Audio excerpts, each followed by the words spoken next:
Hello everyone, welcome back to another episode of r/MaliciousCompliance.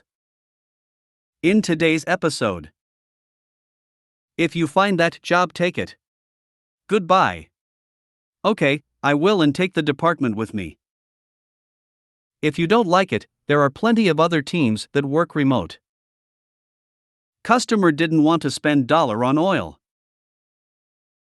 Before we get started, make sure to subscribe so you will never miss a video. So let's get started. If you find that job, take it. Goodbye. Okay, I will, and take the department with me. To keep it vague, my old company is a fairly large REIT, roughly $10 billion. I was a part of a very niche M&A shop that was typically always the black sheep of the company. It felt like anything we did was just a hassle overall and wasn't really worth the company's time to entertain these acquisitions anymore. I was a part of the minuscule-sized deal team, 3 of us including myself, that closed over 60 deals per year with 45 to 50 active deals at one time. Typically, each deal took about 4 to 9 months from start to finish, depending on the seller's competence level and organization. This was my first job out of college. I knew the career path I wanted to take was going to be long hours and no vacations, but typically in finance the salary will reflect that commitment. Well, for this job I was making $52K/year, working 80-hour weeks, $12.50 an hour gross pay. After my first full year, I requested a 20% raise with the VP of the department. I was told the basic inflation spiel and got a 2% cost of living adjustment. I think it's important to note here that after I left this company, I found out the same VP received a $2 million bonus. Fast forwarding a couple of months. Every year, the company has a meeting where the entire company, 300-ish people, meets at a hotel. They do this to give updates to what the company has done so far, where they are going, and for team building, of course. In reality, this was a multi-million-dollar event to pat the backs of the executives that really don't do much in reality.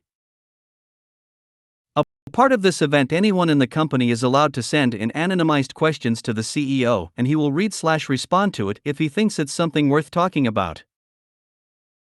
Just before this company event, 5 people had resigned from other departments in the company, all of which almost doubled their salaries. So I decided to ask the question, how do you plan to retain talent when there are other companies offering 2x the money with half of the workload? The CEO decided this question was hilarious and read it aloud, laughing, and responded, "If you find that job," with finger quotes as if it wasn't real, "you better take it. Goodbye." After being treated pretty terribly the last 1.5 years, including missing my grandfather's 88th birthday party due to a last-second PowerPoint that ended up not even being used, I decided that was the final nail in the coffin. I spoke with one of the recently resigned co-workers about his new company, and soon after a recruiter from his company reached out to me. I go through the interview process and get the job. I more than doubled my pay when taking the 20% end-of-year bonus into account. I even got a $10K signing bonus. The story doesn't end here. As I gave notice to my wonderful manager who taught me everything I know. She first tells me she hates me because she is going to have to take over my 19 current deals. But then shockingly she confides that after 7 years of working at the company she is ready to move to greener pastures as well.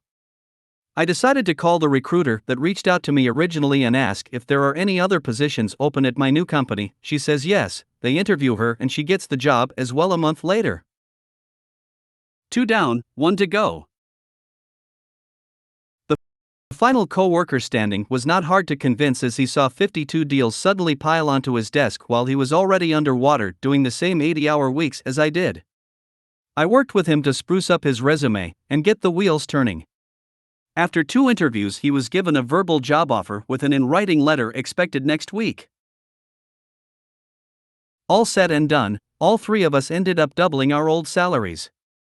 The old company is now scrambling to replace us with over $100 million worth of deals that will grind to a halt when my last coworker makes his departure. My new gig does not feel like real life. I have a fantastic boss that respects my time outside of the office to the point that he gave me 2 weeks in between jobs to unwind after my previous role. My workload is 30% of what I used to do as well.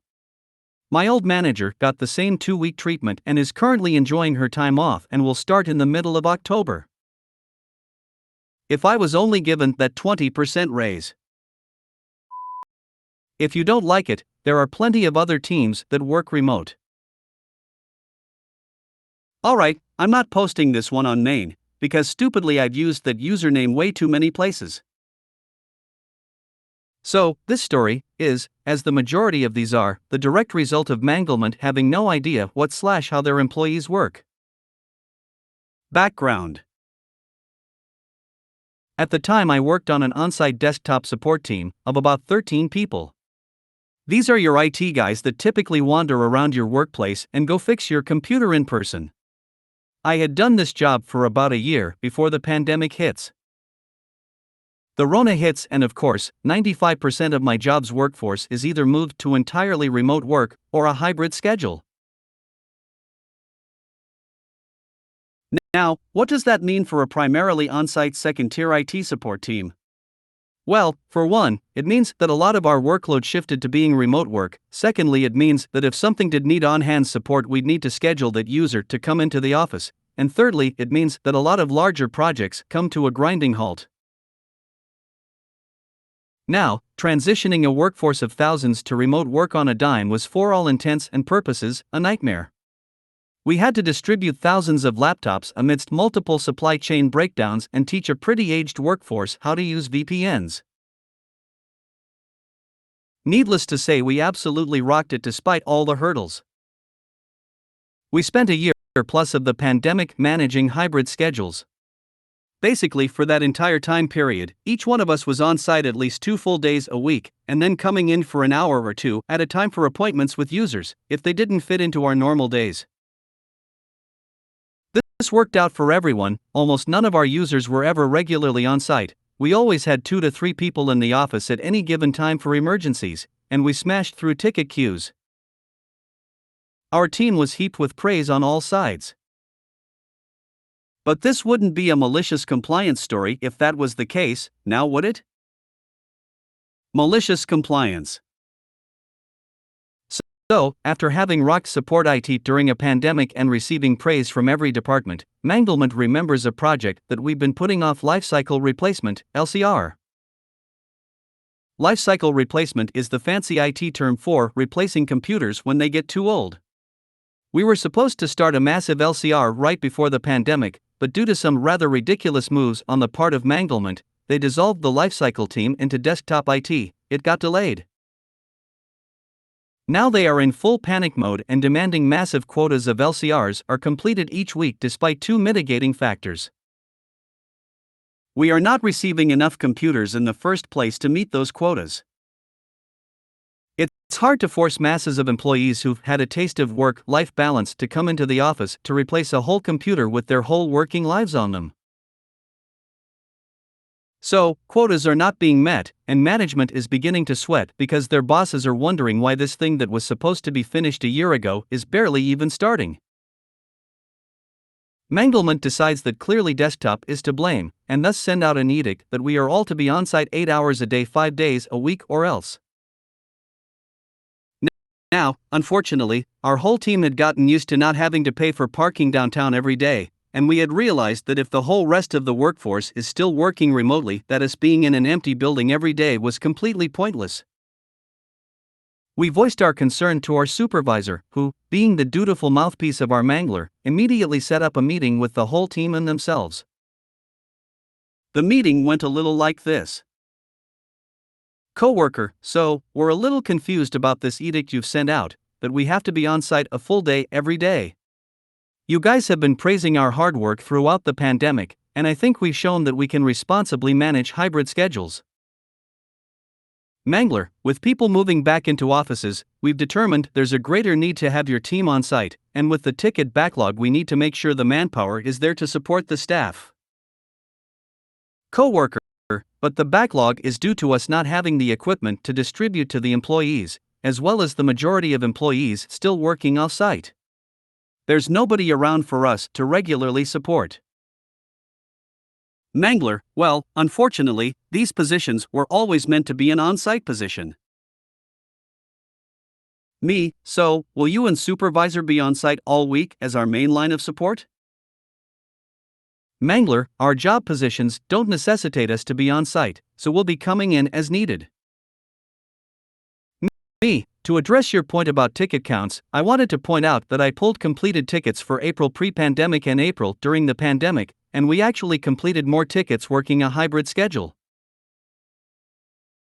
Mangler, look, this was always meant to be an on-site position. If you don't like it, then there are plenty of other teams who offer remote work. Me, so, if we don't want to pay for gas and parking downtown every day, we're free to find other positions in the company that fit our needs better? Mangler, if you want to discuss this further, then you can schedule time to meet with me when I'm in the office next Wednesday. Needless to say, the entire team was furious. We had rocked the pandemic, been told how efficient we were, and then were being punished because Manglement didn't want to explain to their bosses the concept of supply chain issues. I immediately began searching for another position in my company, and very quickly found one that utilized some of my more niche skills with a very cool supervisor. I have ended up in a job that I have carte blanche to run as I see fit because I'm the only person with necessary experience to do so. But it doesn't end there. Throughout the pandemic, our team had been whittled down to maybe 9 of the original 13 people. Once I left, that left 8. 3 more followed suit and joined the remote helpdesk team, leaving 5 original team members.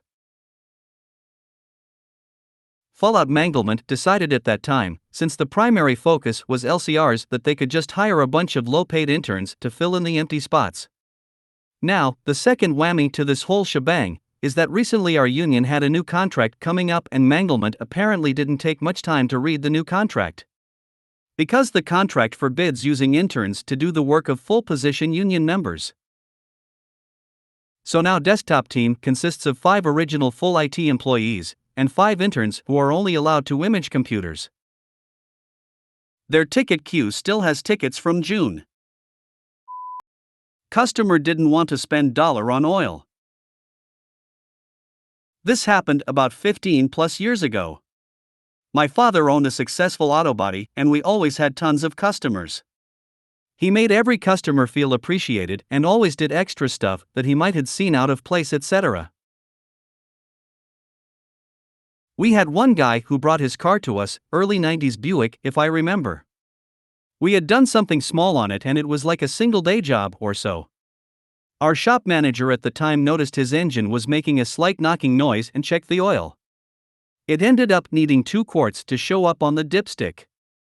Anyway, he added the oil and the knocking stopped and engine smoothed out. I realize this is not a permanent fix, but many people drive like this and have no idea of their engine's condition. They added the oil to the bill, which they only charged $5 total.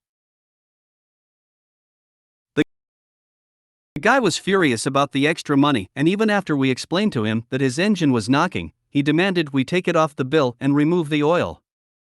We removed it from the bill and just told him to keep the oil. He still was angry and demanded we remove the oil regardless. We drive it back into the shop, on a lift, remove the oil and showed him it was removed. He tells us we are trying to nickel and dime him, etc., etc. He starts the car back up, engine proceeds to knock.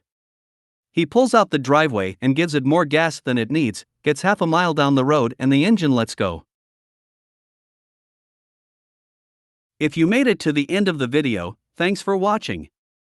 Don't forget to like, subscribe and share, and we will see you in the next video.